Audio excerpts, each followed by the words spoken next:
Okay, what's up? Still on Cindra, trying to work it out because Aurora left. And so this is going to be something of a deck tech, I think. Um, I'm like still working on this deck, definitely. Took some inspiration from Sam Dando's deck, the Dissonance deck, whatever it's called. Because he runs the Spreading Flames and does a lot around the Spreading Flames combo. Spreading Flames, Wrath of Retribution, both great cards, and then being able to send those over the top and do more stuff with Dragon Scaler is cool. But he's building a lot around using Mask of the Pouncing Lynx in order to get the extra attack. Uh, Instead of always building the deck around the threat of um, Mask of Momentum, he's using Mask of the Pouncing Lynx on decks that do a lot more blocking. But personally, I think that the threat of Mask of Momentum adds up quite a bit. I think that, I guess, on decks that are like, if we end up in a super fatigue heavy game plan, we might struggle. But this thing is like with Kunai, you can still send so much damage that's just really hard to block. So I think that Mask of Momentum offers threats because you're asking people to block earlier chain links and just making your hero super difficult. Um, so in order to capitalize on that threat, I added 6 Razor Reflex. I think that this card with the Go Again, pair it with E Strike, right? You can send something like you could send attack, dagger, and lightning strike. If you send a razor reflex on the E Strike, you can give it Go Again on hit. So like it's like you throw on the draw a card, right? Or even E Strike for 7. E Strike for 7, Razor Reflex makes it E Strike for 9, 10. E Strike for 10, which is like obviously super difficult to block. And then you're going to draw off Mask if it's Dagger. I also have E Strike in here to try and sort of smooth out the blues because as you can see, I'm running 18 blues. 3, 6, 9, 12, 15, 16, 17. Wait, what? 15. 15 blues. And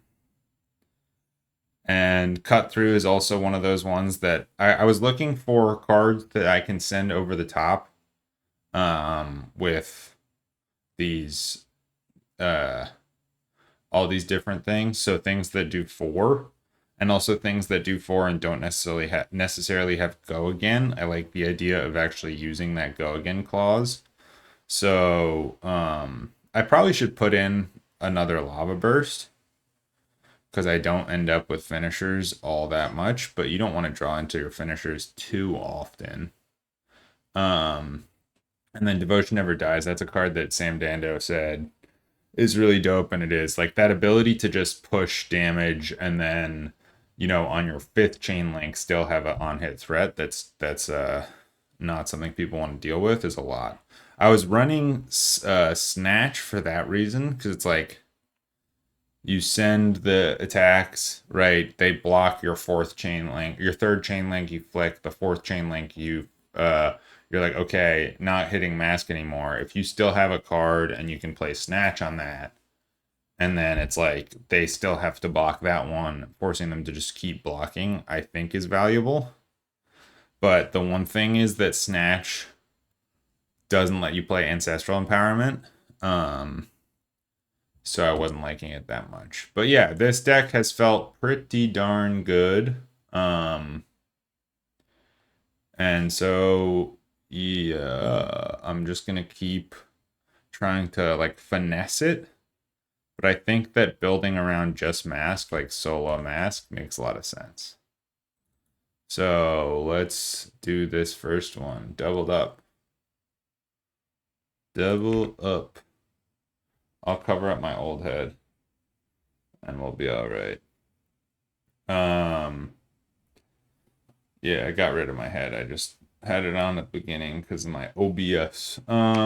So yeah, got a game against Florian. I put the sideboard again. It's still like a work in progress, but I think I took out one of the blues. I think I was running like 2 and 2 on the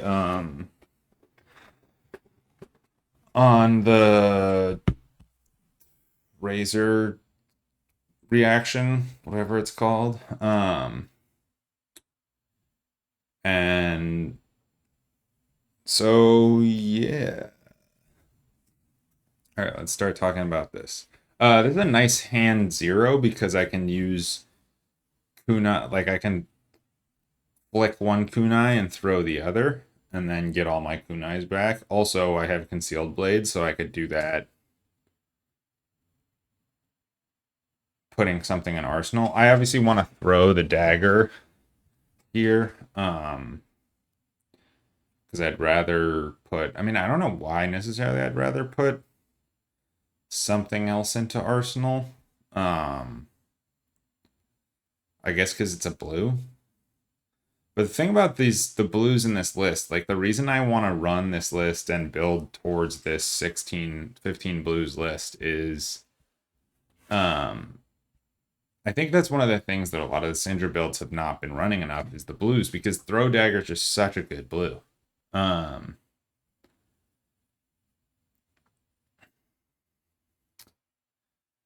so like, yeah, you might end up drawing. You can't do much if you draw into a blue heavy hand, but that's why I put E-Strike in there. And then second cycle stuff, I mean, I guess maybe it's just like, hopefully I don't get stuck going to second cycle. And also like, hopefully I can make myself so hard to block. This list that I've built is all about just trying to be really difficult to block.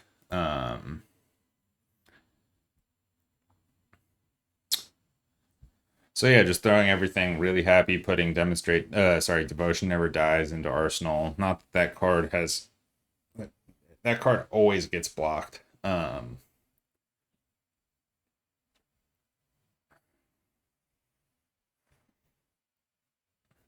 yeah, gonna put that to Arsenal with 2 daggers back up. And then let's see what Florian has got.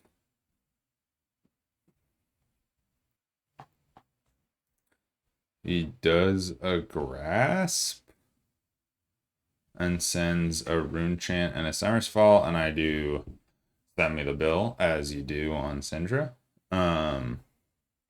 This one's interesting. I went straight into the dagger first. Arguably, potentially, Ignite should have been the first move. I guess because I had 2 blues in hand, it was like pretty straightforward. Like, it's like, I'm gonna use the throw dagger to throw a dagger, and then I'm gonna send this one here.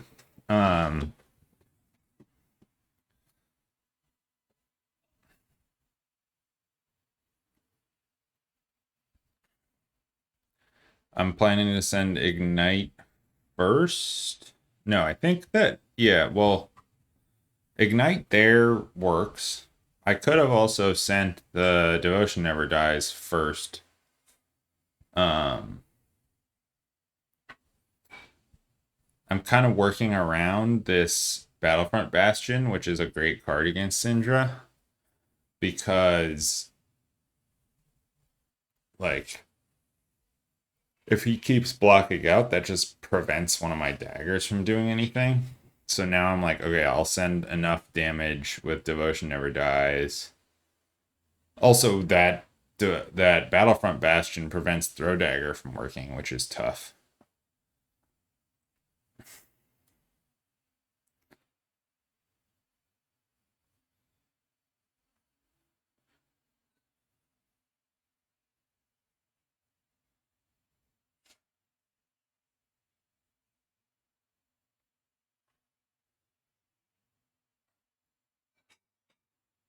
Um, so here He's preventing one.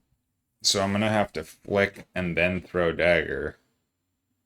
But I accidentally don't realize that, don't think that through. So flick first, throw dagger second. So that I can make throw dagger work and get the draw off it. I guess in theory I could just send this, flick on this, and put throw dagger in arsenal. And I guess that the reality is throw dagger is a pretty good card to have in arsenal. The one thing that's weaker about throw dagger compared to some of the other stuff that you have available is it doesn't have like concealed blade is great. I think concealed blade is the other reason I took out snatch, because concealed blade doesn't work on the generic. So like with this list, you have ancestral empowerment. You have so many ways to buff things one over the top. So if they don't overblock and they don't have react, you have a lot of things that you can trigger mask with. And so that's why that's kind of what I built the list around. It's that like extra piece of damage that either asks them, okay, so are you gonna do a D-react for this one damage? Like on ancestral empowerment, if I put something over the top by one and they have to play a D-react in order to block it, that is like kind of a weak. That's rough for them. Same thing with razor reflex. If I give something razor reflex, the blue is in there because it's a blue, but I'm using blue and not the yellow because I don't want to play the yellow. And then be stopping their attack, and then if I use the yellow and they block it with a simple D-react, like I'm asking for a card. It's an exchange of a card for a card, but I don't feel great about it because it's not like I'm exchanging a blue for whatever they needed to use to block it, but to react to it. And then it doesn't pitch for a blue like this razor reflex does here.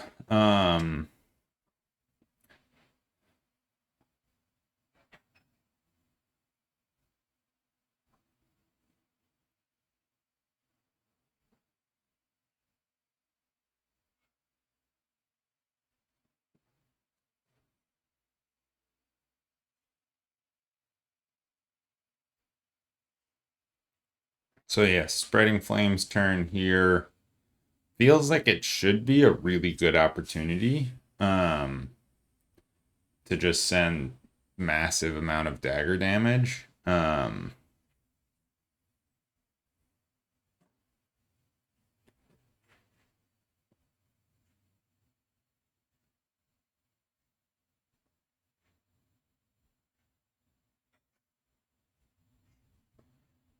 But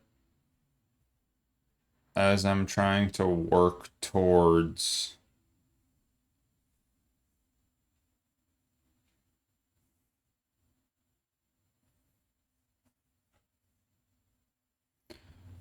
a mask trigger, I'm getting stumped along the way. So now 2 damage is being prevented. If I want to be able to make this hit, and so the next one is threatening mask, which I think I do. I mean, I guess against a Florian, maybe this is the wrong move. Although the fact that he's over blocking here to prevent this from hitting shows that maybe it's the right move. He's committing to blocking here.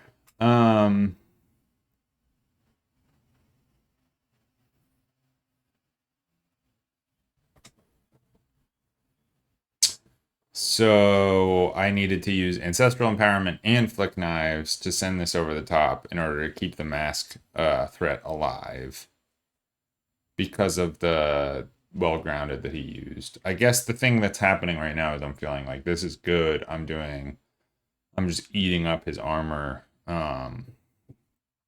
as he's working so hard to prevent me from being able to get these mask triggers. And that's the threat that, like, I feel like mask does better than Mask of Pouncing Lynx, because it's like, if I'm always threatening this, you have to deal with it in a way that's much less.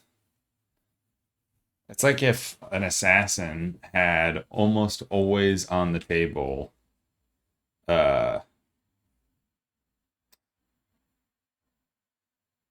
like banish a card from hand. It's a one card advantage that you get from this Mask of Momentum that just is unmatched. I think the thing probably now is like, this list is going to do pretty good into some of these more fatigue matchups, and how does it do against aggro? And I think the reality is you just pick the ones, you can just move some of these cards out. And with Blood-Splattered Vest, like, being able to get this extra resource 3 times, it means that I can just run those 3 razor reflexes, like, and that's a 0 for 3 minus the equipment. It's 9 value off the equip. Well, no, it's not. But like on its own, it's like barely worse than a head jab. And very often with the blues, you're having that extra resource anyways.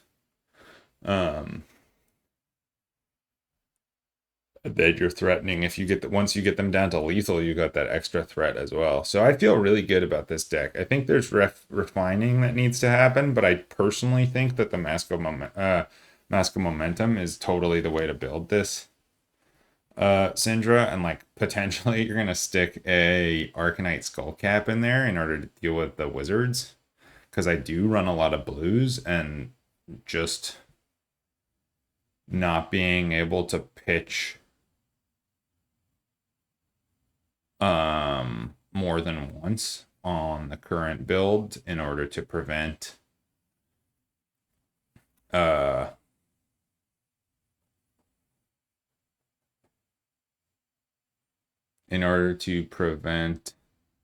arcane damage.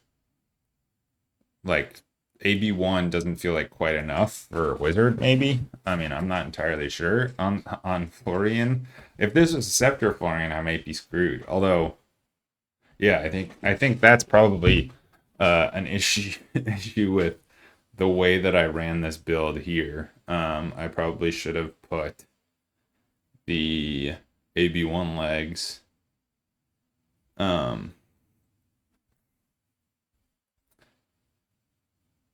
But yeah. All right, so cut through. It's another time that I'm using 2 different reacts, 3 reacts here. I feel like I'm like a fake assassin with the Mask of Momentum threat. And then those 3 gets me over the top, and I get the mask trigger. And 2 of those also drew me cards, cantripped and drew me cards, so I feel great about playing them. I think that when you're counting blues in Cindra, you should not treat Throw Dagger as a blue. It's like not a blue. It's like such a good card. It cantrips itself and does 1 damage and destroys one of your daggers. Like, you got to be playing that. You don't want to be pitching Throw Dagger.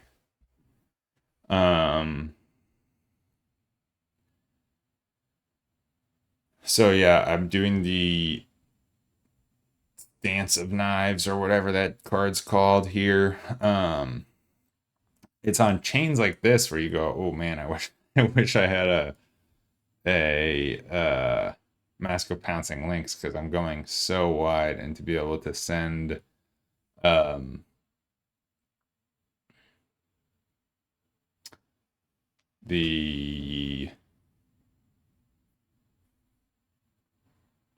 Salt the Wound would be awesome there. But I mean, yeah, like, the thing that whenever I'm listening to the Arsenal Pass podcast, they're always talking about like consistency is king.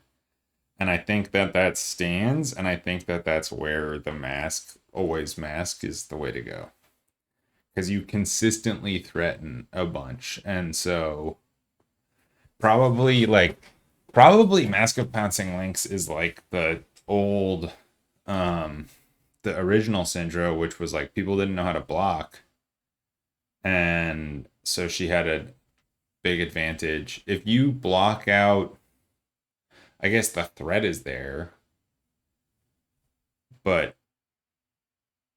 on Cindra, like if they can shut down you starting to go wide, like really wide, then your Mask of Pouncing Lynx threat isn't that high.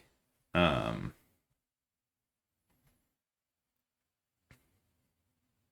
so yeah, I don't know.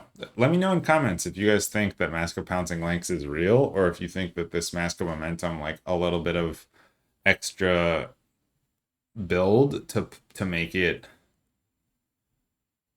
work is good. I wonder if I'm gonna put that in the thumbnail. That's the conversation that I want to have in this thing, because that's what I'm trying to like solve for, is like, is that actually good?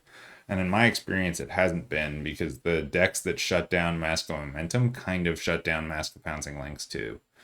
Um, but and then yeah, and then there is this way to build around going over the top. It's like all kind of stems from that whole Cindra Pummel idea that I was working on.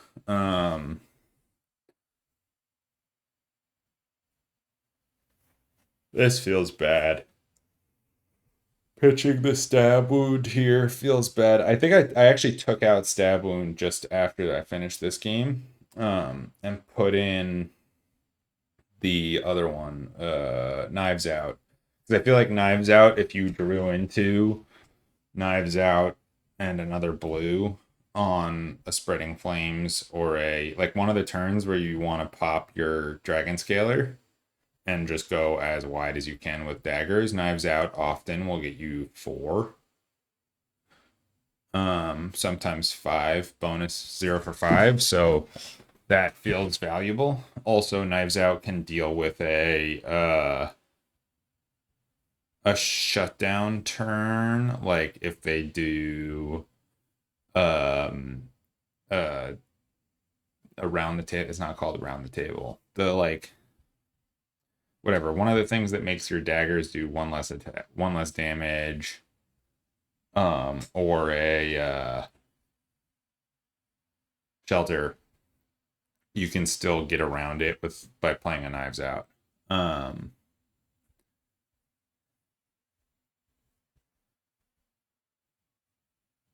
so I feel like that makes more sense. I feel like you'd have it'd be like an end game thing if you were gonna get to, like, it'd be a sick end game thing, and maybe for the situation, yeah, I don't know.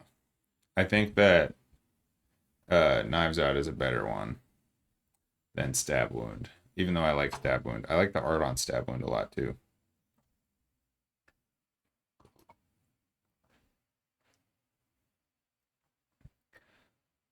Um,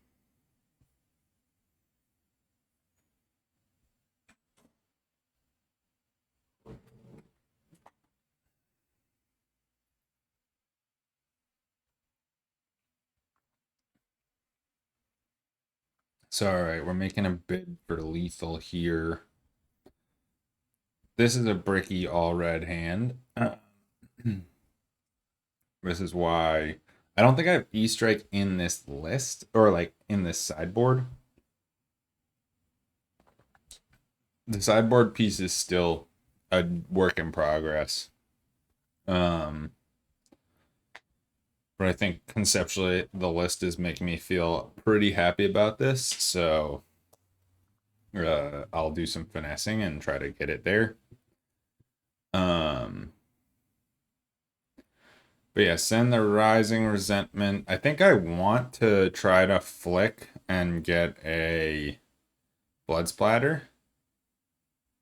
Because if I get the Blood Splatter, then I can send the Spreading Flames. Oh, I didn't get the Blood Splatter. So I guess maybe I arsenal the Spreading Flames for next turn. And then I guess the issue though is that the lava burst won't hit. So I could send a kunai to be able to do the lava burst. Um, so yeah, I guess that's the way to do it. Use the spreading flames to pay for a kunai and then send the lava burst. I really should have got the blood splatter. But yeah, that's this one. I was chatting with him at the end there. Good games. Let's see the next boy. All right, we got another one here for into Verdance. And this is on the earlier version of the list with Snatch. But yeah, I felt like E-Strike over Snatch because it's got the go again variable. The variable go again. Feels pretty good. Especially with all these like double drawers too. Like the way that I'm using throw dagger and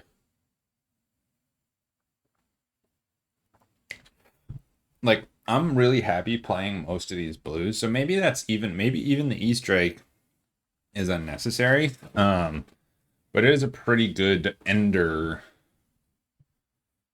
Yeah,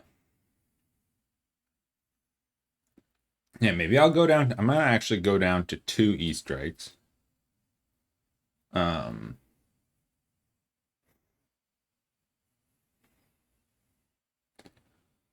or maybe you want to like pitch the E-Strike so that you can use blues at the end. I don't know. The one thing about this list that is definitely tricky is your second cycle. If you've pitched all the blues, is just going to be rough. But yeah, up against Verdance here, I decided no AB, which I think against Verdance is actually like kind of fine. And then you just have to sprint them. And my first turn, we missed some of it. But I'm just sending, or maybe I missed their first turn. I don't know. But just sending everything here. The thing about Snatch, I guess, that feels wrong in here is like I put it in as like this card maximizes the Razor Reflex. But the Razor Reflex feels pretty good on its own anyways. With Blood Splatter Vest being able to get you a resource when you want to use it and then send a mask over the top, it feels like you don't really need to be maximizing it that hard. So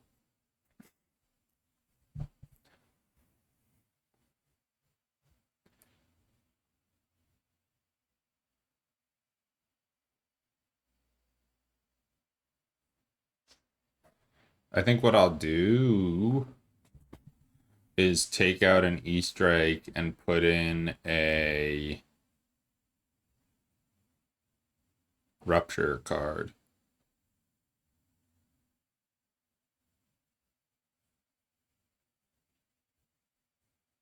But yeah, I don't know. Am I stuck here?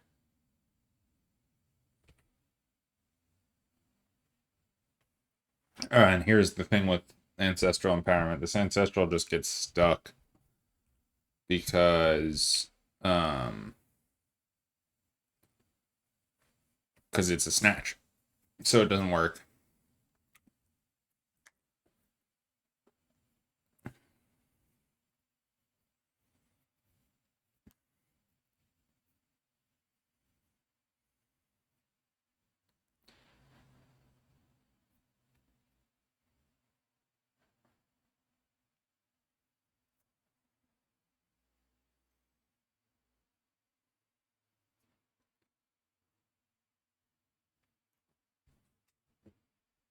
All right, dagger, hot on their heels.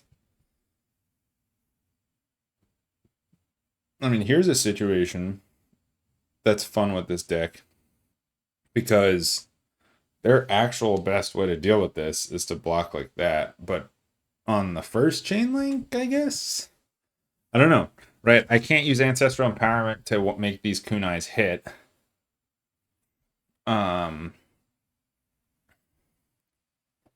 now I pretty much have got this guaranteed hitting with the 3 ancestral empowerments. And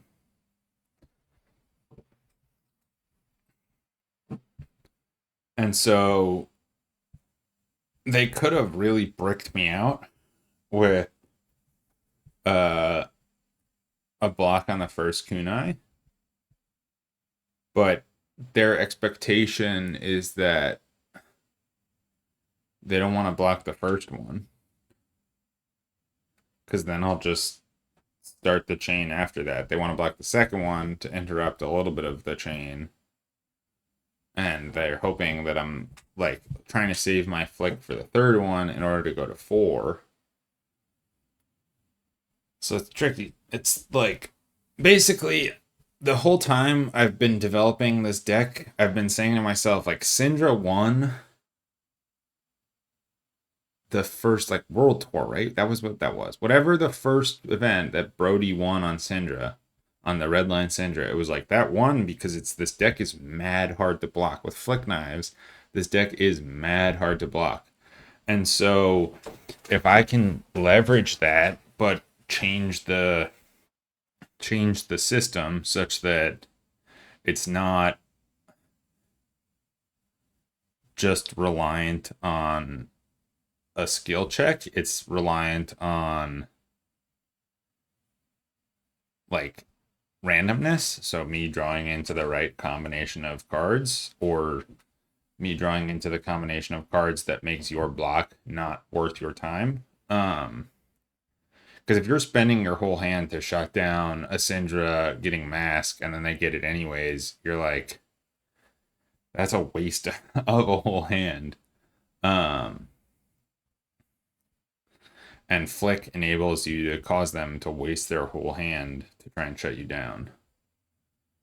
Don't know why it's not letting me use mask here. I think that's just a bug.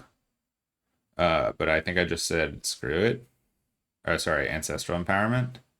I think because I did flick on the second chain link, but I guess they're not blocking it anyways, so I should trigger mask.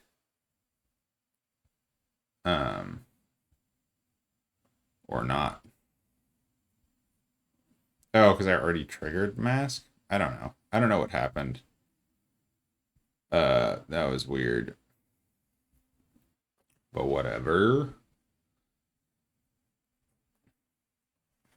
I've become used to this idea, like, I guess it works. I guess there's enough going on your turn on ninjas that you don't feel like, oh, I gotta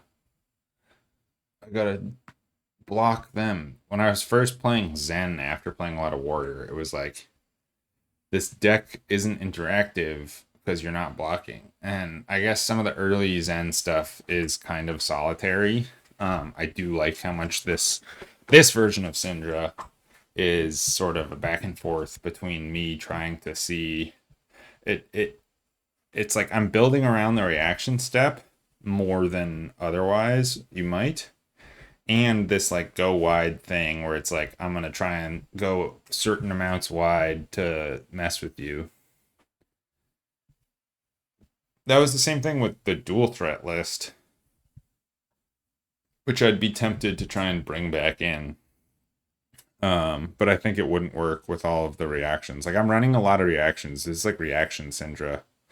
So the dual threat doesn't make a lot of sense because you're often going to draw into bricks on that.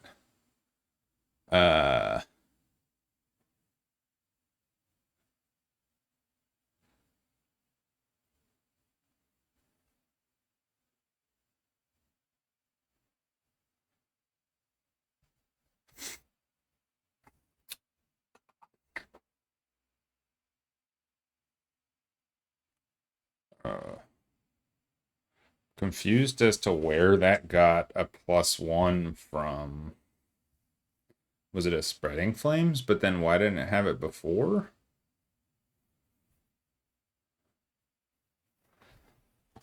Um,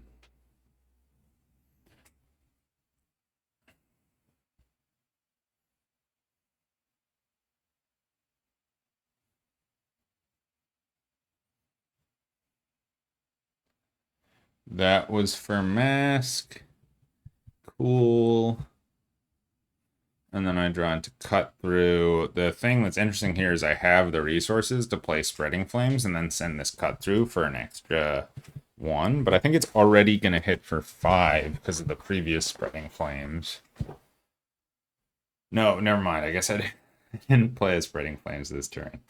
But yeah, cut through for 4 and then wrap it up. Save the spreading flames for a go wide turn next turn. The other thing that you can do in this deck that I don't register enough, and I guess it's pretty difficult, is the opportunity to break the chain and then generate 3 chain links, or maybe in this case it would only have had to have been 2 in order to recur both daggers.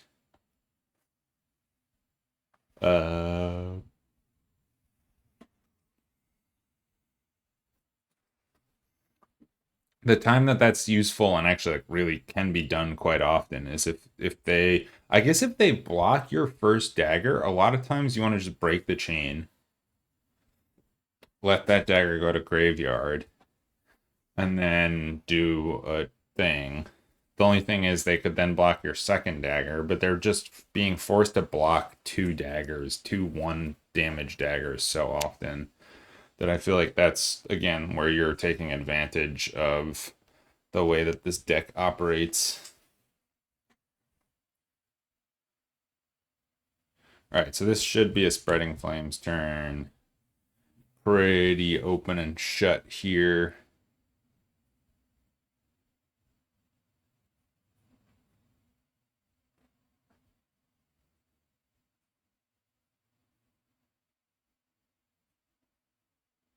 Yeah, I mean, I think that this idea to send the Concealed Blade on this first Spreading Flames in order to have 2 daggers is a good one.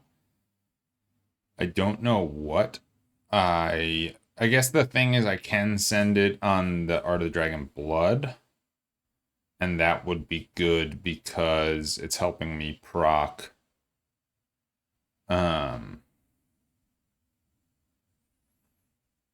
that would help me proc mask. That's probably why I held it. So now I'm not set up to be able to do that.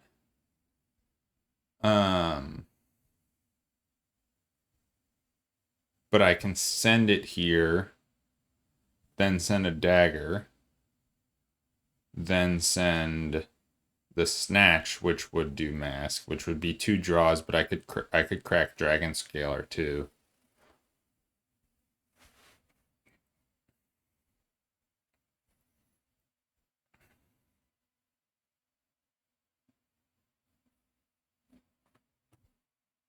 This feels like, yeah, I mean, I don't know that maybe I'm sacrificing too much in other matchups in order to have this strong matchup into these more fatigue decks. Maybe they're going to change. Hopefully, we're looking for a change in the meta a little bit with some bans of maybe CYB, because the super fatiguey stuff where there's blocking everything is not cool, not fun. Nobody likes it. But and I think that Gravy Bones will be like the thing that keeps this type of deck in check, where those don't have to. But here,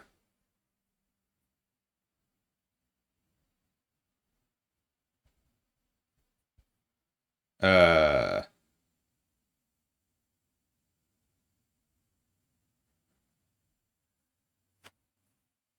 on the Spreading Flames turn, I cracked the Dragon Scaler, which I really should, I should do a better job of just getting my 1 value out of Dragon Scaler. I always hold it because I'm like, oh, maybe it'll be better some other time.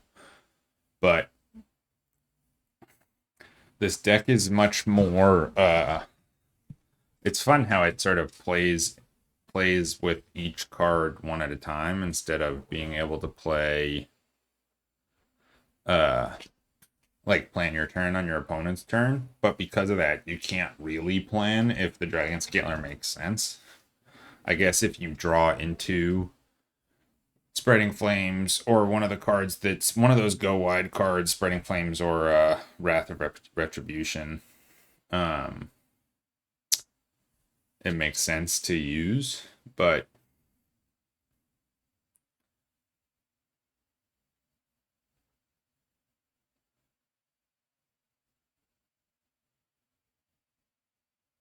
trying to figure out how to run this line a little bit difficult because I need to pitch a red.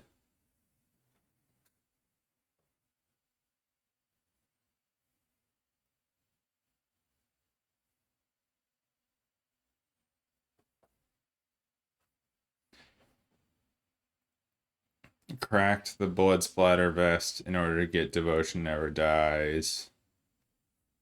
Um,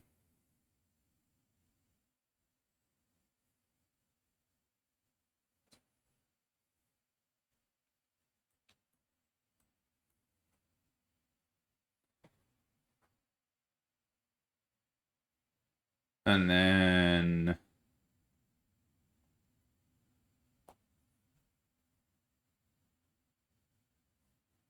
send the Throw Dagger with that.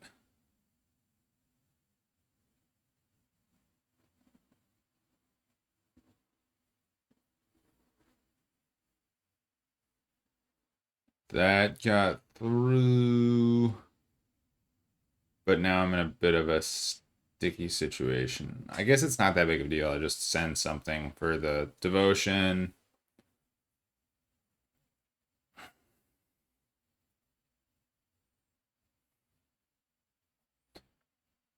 He's not blocking this out, so it goes back to...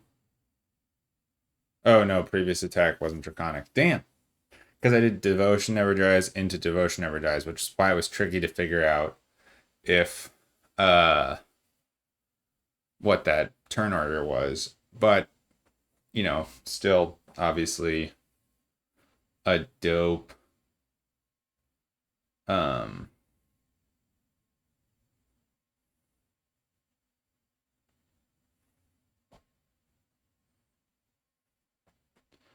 dope situation. I think here it makes sense to get these daggers back. Although Blood Runs Deep